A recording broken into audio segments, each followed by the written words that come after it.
The rain fell softly over the metal streets of Outpost Delta 9, a small human station at the edge of alien territory.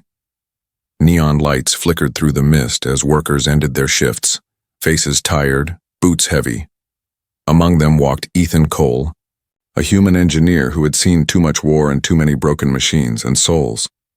He was tired of pity, tired of helping when the galaxy gave nothing back. That evening, as he crossed the landing bay, he noticed a small figure sitting near a broken cargo crate. Her cloak was torn, her hands shaking. She wasn't human.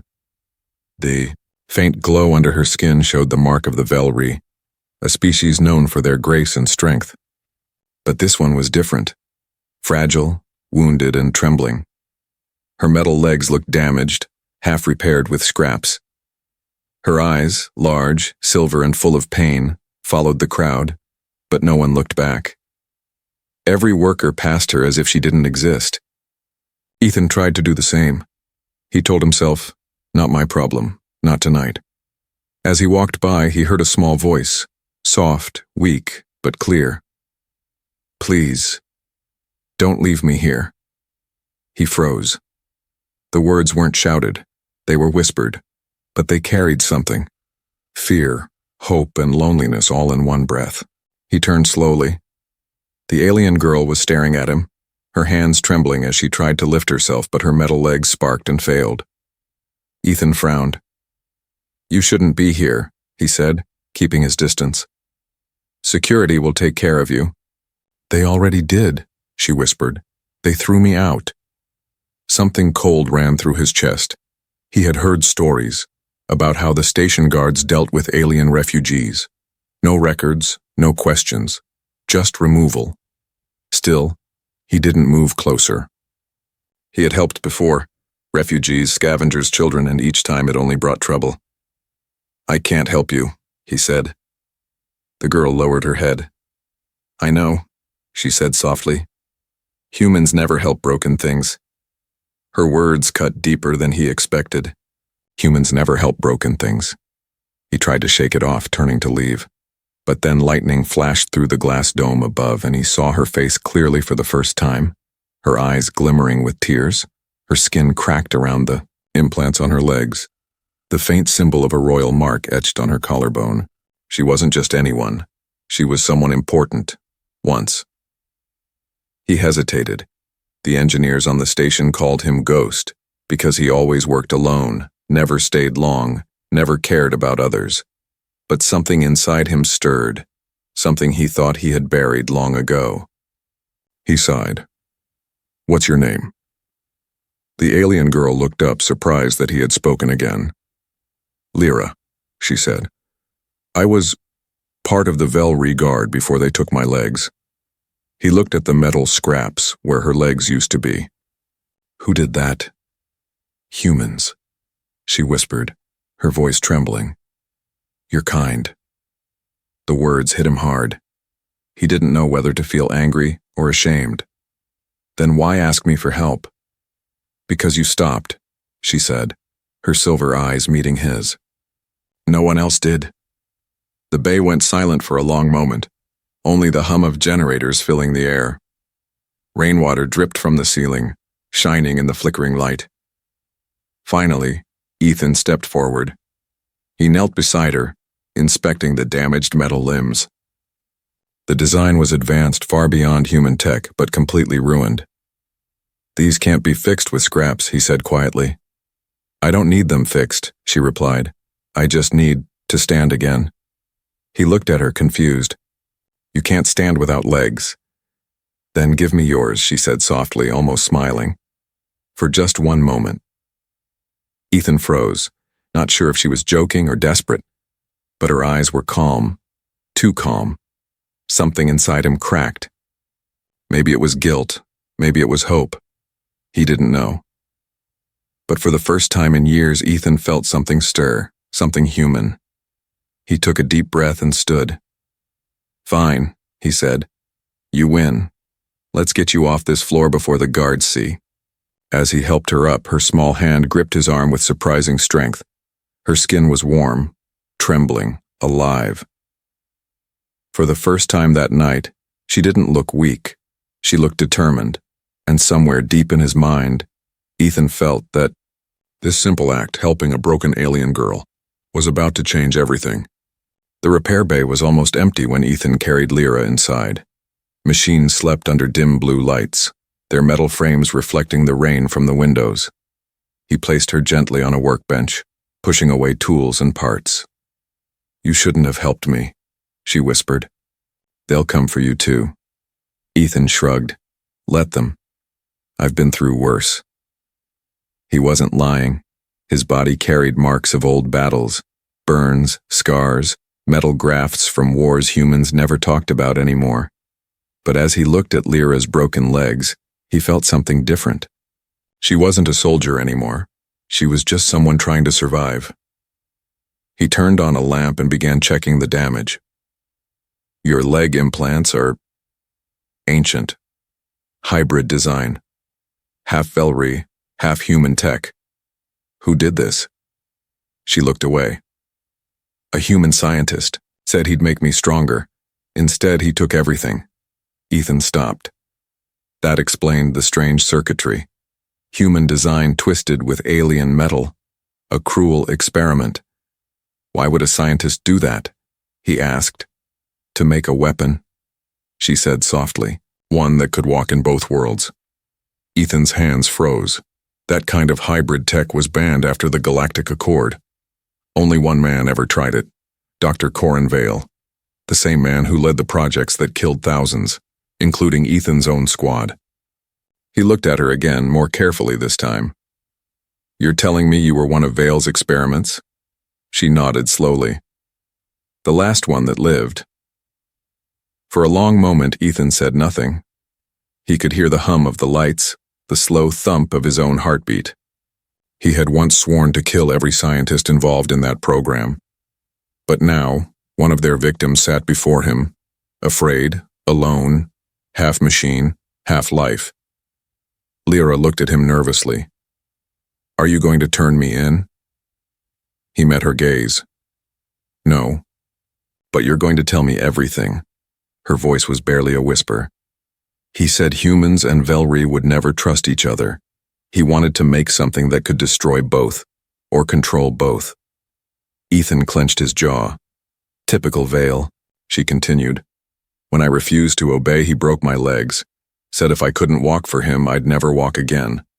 Her hands trembled, and for a moment Ethan saw not an alien, but a child who had been betrayed. He exhaled slowly. "Then you're not a weapon anymore. You're a survivor." Lyra looked up, her eyes shining. "You don't sound like other humans." "Maybe I'm not," he said quietly. Outside, a siren wailed, long and distant. Lyra flinched. Ethan moved fast, killing the lights. "Security patrol, stay quiet." They crouched in darkness, only the glow of her silver eyes visible. Through the window, he saw drones scanning the corridor. They were looking for someone. "Her," Lyra whispered. "They'll scan for energy signatures. They can detect my implants." Ethan's mind raced. "Then we hide you somewhere cold." He grabbed a metal crate from the corner, one used for storing cryoparts. Inside, the temperature was near freezing, enough to mask her signal. "Get in," he said. She hesitated. "It's freezing." "It's that or get caught," he said firmly. Without another word, she climbed inside, shivering. Ethan closed the lid halfway, leaving a small gap for air. Moments later, the drones floated past, scanning the workshop. A red beam crossed Ethan's chest, then moved away.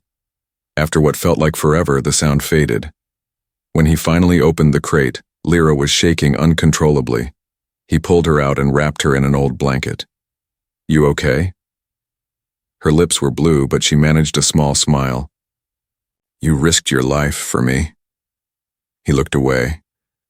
"Don't make a big deal out of it."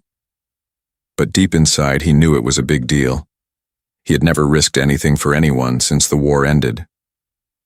She looked up at him again. "Why are you helping?" "Me?" He hesitated, then said softly, "Because once someone helped me when I didn't deserve it either." Lyra's eyes softened. Then maybe you're the reason I'm still alive. Ethan didn't answer. He turned back to the workbench, pretending to focus on her implants. But his hands were shaking slightly, not from fear, but from something else he hadn't felt in years. Hope. Outside, thunder rumbled again. But beneath the noise, something deeper echoed through the station, a signal transmission. Unbeknownst to them, Dr. Vale had just received a report. His missing experiment, Subject V13, had been located near Outpost Delta 9, and the order had already been sent. Recover the subject. Kill the human. The morning came with a quiet hum that felt wrong. The outpost was too still, too cold. Ethan woke to the faint glow of red warning lights flickering above his bunk. The security grid was down. Someone had cut the power in the outer bay. He sat up fast. Lyra, he whispered. The alien girl was sitting near the wall, wrapped in the blanket he gave her, eyes half closed. She looked exhausted but awake. I heard them, she said softly. The metal footsteps. They're coming. Ethan grabbed his sidearm and looked out the small window. Down below, 3 figures in black armor moved through the fog. Not regular security, but Vale's hunters. He had seen their kind before. Silent, efficient, no mercy. He turned to Lyra. We need to move now. She nodded weakly, trying to stand, but her damaged legs gave out. Ethan caught her before she fell. Her body was light, too light. He could feel the faint buzz of energy coming from the implants under her skin. I can't run, she said. They'll catch us. Ethan looked around the workshop. The vents, the tunnels, the maintenance shafts, and he knew them better than anyone. Then we don't run, he said. We disappear. He led her toward the lower hatch where the recycling ducts ran deep beneath the station. It smelled of oil and dust, but it was their only way out. As they crawled through the narrow metal passage, Lyra spoke in a low voice. Why does he want me back? Because Vale never lets go of what he owns, Ethan said grimly. And because you know something he doesn't want the galaxy to hear. She fell silent for a moment, then whispered, There's something inside me. Something he hid. What do you mean? Ethan asked, glancing back. She hesitated. A memory. Not mine. His. Ethan stopped crawling. You're saying Vale put part of his memory inside your head? Not just memory, she said, her voice trembling. It's a key. A code he used to control something. Something buried under the old war sites. Ethan's mind raced. He remembered rumors about a weapon lost during the human-Velry conflict. A weapon that could change entire planets. Could that be what she carried? He looked back at her. Then we can't let him find you. Suddenly, a metallic clang echoed through the shaft behind them. Red lights flashed as drones began swarming through the tunnel. They found us. Lyra gasped. Ethan cursed, pulling her forward. Move! He fired 2 quick shots, the plasma bolts lighting the narrow path, and one drone exploded, filling the air with smoke. But more followed, crawling like metal insects. They reached a junction where the tunnel split into 3. Ethan quickly chose the left path and sealed the hatch behind them. Sparks flew as the drones cut through the door. Lyra was breathing hard. They won't stop. Ethan looked at her, then down at the bracelet-like device around her wrist, a glowing band of alien metal. Can that thing do anything? She nodded weakly. It can, but it hurts. Then do it, he said. We're out of time. Her eyes glowed faintly blue as she lifted her trembling hand. The air around them began to hum. The bracelet's light spread up her arm like fire, and suddenly a pulse of energy shot through the tunnel. Silent but powerful. Every drone behind them froze mid-air, their lights dimming before falling lifeless to the ground. The tunnel went silent again, filled only by the echo of their breathing. Ethan stared. What was that? Lyra's voice was faint. Vale called it the echo field. He said it came from human minds, copied energy from thought and emotion. I never wanted to use it, he crouched beside her. You saved us. I hurt them, she whispered, her eyes full of guilt. I didn't want to. Ethan looked at the fallen drones. They weren't alive. Don't blame yourself. But he was thinking, if Vale could create that kind of power using human thought, then Lyra wasn't just an experiment. She was living proof that human and alien energy could merge. That made her priceless. He took a deep breath. We need to get off this outpost. There's a shuttle bay 2 sectors down. I can override the launch code. Lyra nodded slowly. And after that? He looked at her, eyes hard. After that we find Vale before he finds us. For the first time she smiled. Small but real. Then you're not just helping me. You're fighting him, Ethan smirked. Call it revenge. As they began moving again through the tunnels, a low voice crackled from a distant comm device. Vale's voice. Cold. Calm. Subject V-13 is active. Engage pursuit protocols. If the human interferes, trace him. And somewhere deep in the blackness of space, Vale smiled. He didn't just want Lyra back. He wanted to finish what he started. A weapon made from human spirit itself. The stars outside Outpost Delta 9 burned like frozen fire as Ethan's old transport ship. The Sparrow roared out of the docking bay. The hull trembled, alarms screamed, but Ethan didn't care. Behind them, explosions lit the night. Vale's hunters had arrived too late. Hold tight, Ethan shouted, gripping the flight controls. The ship jerked hard as plasma bolts tore past the wings. Lyra clung to the seat beside him, her silver eyes wide with fear. They're still following us, she cried. Ethan checked the radar. 3 black ships were closing fast, their engines cutting through space like knives. Those aren't patrol ships, he muttered. They're Vale's personal hounds. He switched off the safety systems, forcing the engines to full power. The Sparrow shook violently. She wasn't built for this speed, Ethan warned, but neither was I. Lyra closed her eyes, whispering something in her native tongue. The ship's lights flickered for a second, then steadied. Ethan glanced at her. What did you just do? I asked the stars to hide us, she said softly. It's something my people used to do before battles.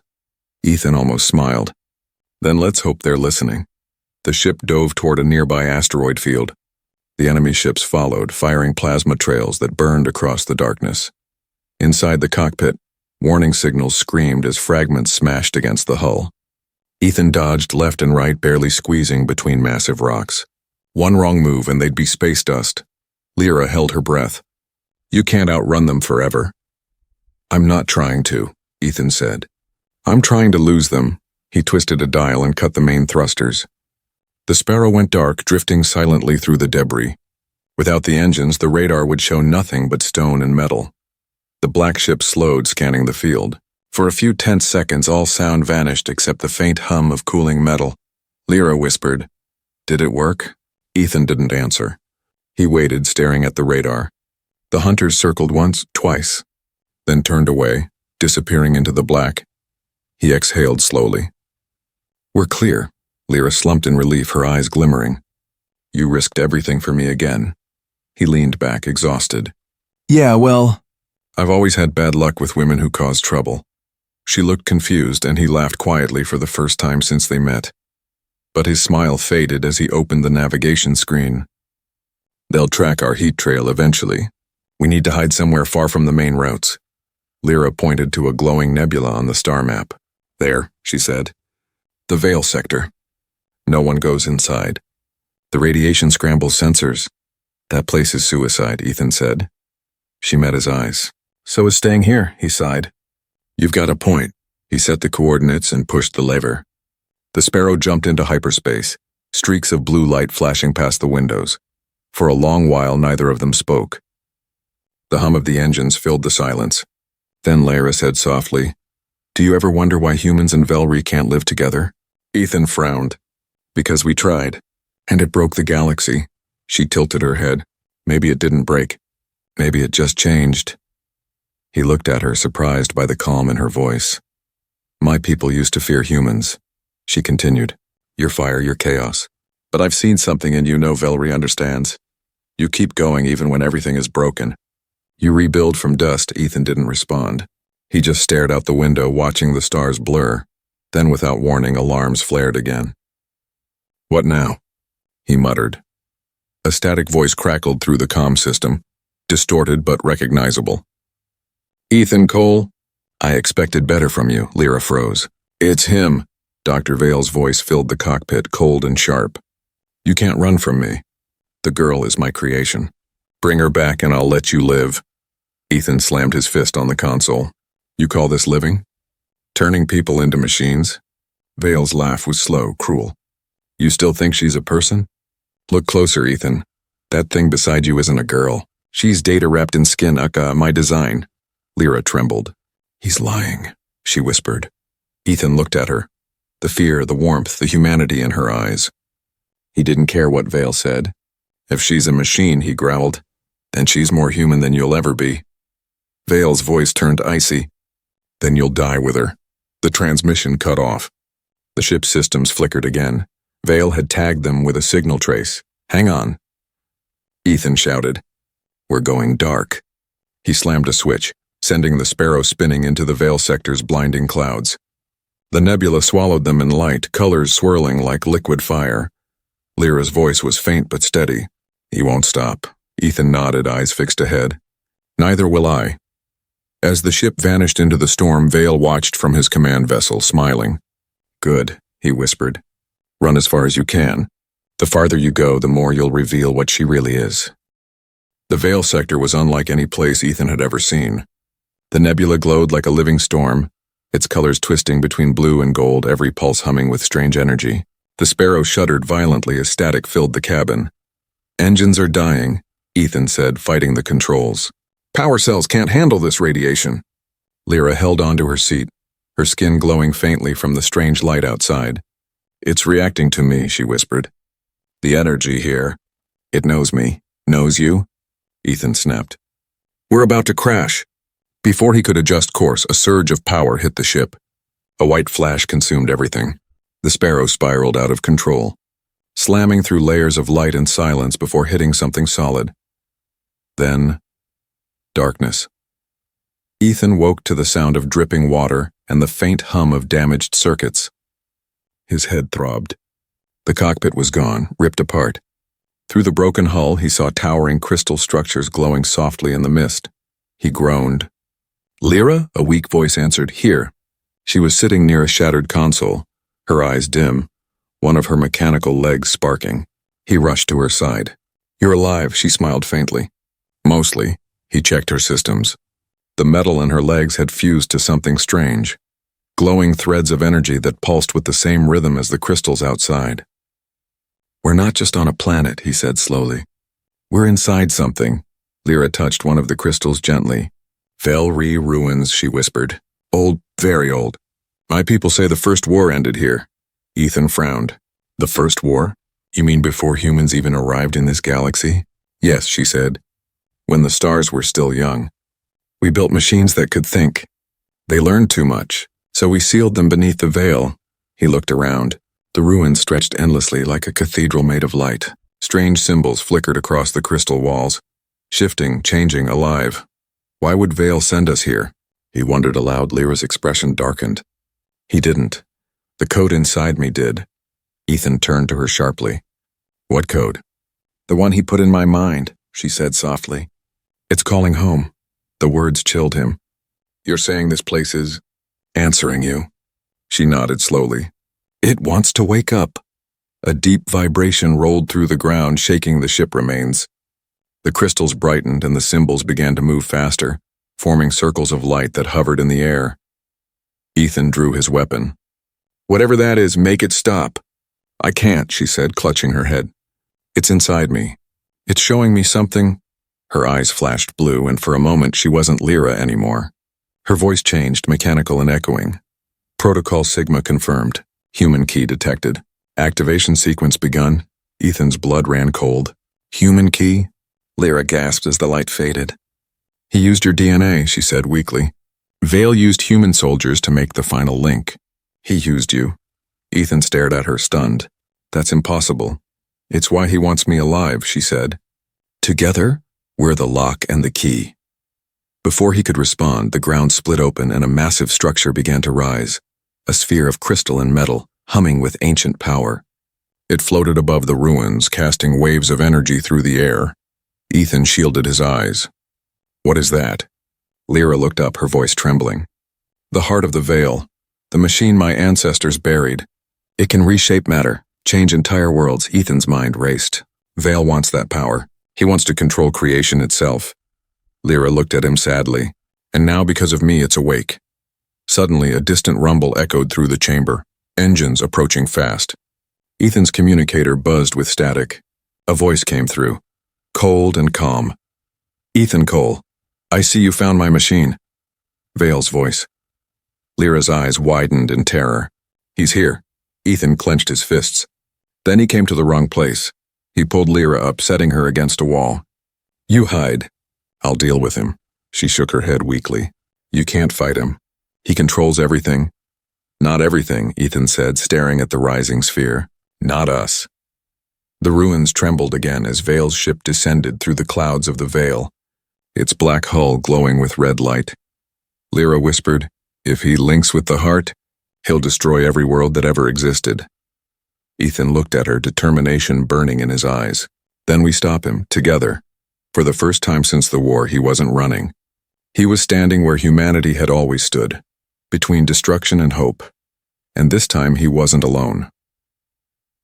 The storm of light grew brighter as Vale's ship descended through the ruins. Its engines screamed like thunder, scattering dust and shards of crystal into the air. The heart of the veil pulsed behind Ethan like a living sun, its glow reflecting in his eyes. He tightened his grip on the blaster. Stay behind me, Lyra. Lyra nodded weakly, her metal legs sparking but steady enough to stand. He's using a neural link, she said softly. He's merging with the heart. Ethan's stomach sank. Then we're already running out of time. A hiss echoed through the ruins as Vale stepped out of the smoke. His black armor shone with symbols that weren't human, ancient Velry marks glowing red across his chest. His eyes were cold, mechanical. Ethan Cole, Vale said with a thin smile. Still playing hero, I see. Ethan aimed the blaster. You turned her into a weapon. You think I'm going to let that stand? Vale chuckled. You misunderstand. I didn't create her to destroy. I created her to rebuild. The galaxy is broken, Cole. I'm only fixing it. By enslaving her? Ethan snapped. Vale tilted his head. Every creation must serve its purpose. She carries my code, my memories, my design. Without me, she's incomplete. Lyra stepped forward, trembling but defiant. You're wrong, she said. I'm not your creation. I'm what came after you failed. Vale's smile faded. You're an error. And yet, she whispered, I'm still alive. The ground trembled as the heart responded to her voice.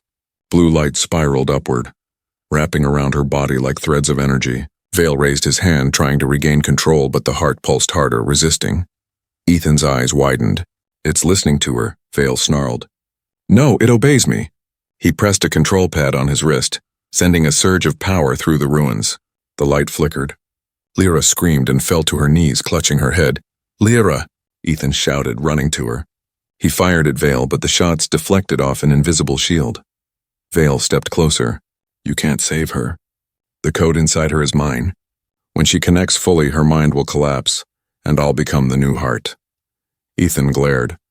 You think you understand power, Vale? You never understood humanity. Vale's smile returned. Humanity? You mean the weakness that drives you to protect something broken? Ethan's hands shook with anger. That's not weakness. That's what makes us different. He fired again, aiming not at Vale but at the crystal floor beneath him. The blast shattered the ground and Vale stumbled as energy from the heart surged upward, cracking his armor. Lyra now, Ethan shouted. Through the pain, Lyra opened her eyes, glowing bright silver. The heart pulsed in rhythm with her heartbeat. She raised her trembling hand and waves of energy spiraled from her body, wrapping around Vale like invisible chains. Stop, he roared. You'll destroy yourself. Her voice echoed, layered with power. Maybe, but not before I stop you. The crystals around them began to hum like a choir of stars. Light poured from every surface, swirling faster until it filled the chamber. Vale screamed as the energy wrapped around him, his body flickering between human and machine. Ethan, Lyra cried. The link, it's tearing him apart. Ethan shielded his eyes from the blinding light. Then finish it! I can't, she gasped. If I do, it will take me too. Ethan stepped closer, holding her shoulders. Listen to me. You're more than what he made. You get to choose who you are. You hear me? Choose! For a moment, everything went silent. Then Lyra closed her eyes. I choose to be free. She released one final burst of energy. The ruins exploded in a wave of blue light. Vale's scream echoed and then vanished, his form dissolving into dust. The heart dimmed, its glow fading to a gentle pulse. When the light cleared, Ethan found himself lying among shattered crystal. The air was still. The storm had ended. Lyra, he called softly. No answer. He searched through the debris until he saw her lying near the center, still, motionless. Her skin was pale, her mechanical legs cracked. But when he touched her hand, he felt a faint pulse. Her eyes opened slowly, glowing faintly silver. "He's gone," she whispered. Ethan exhaled in relief. "You did it," she smiled weakly. "No, we did it."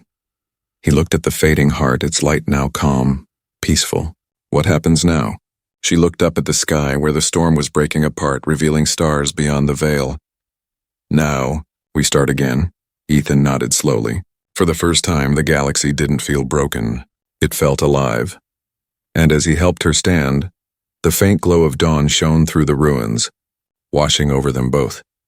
A reminder that even in a universe full of machines and monsters, human compassion could still change everything. The ruins of the heart lay silent. The storm had faded, leaving only the soft hum of broken machines and glowing shards scattered like fallen stars.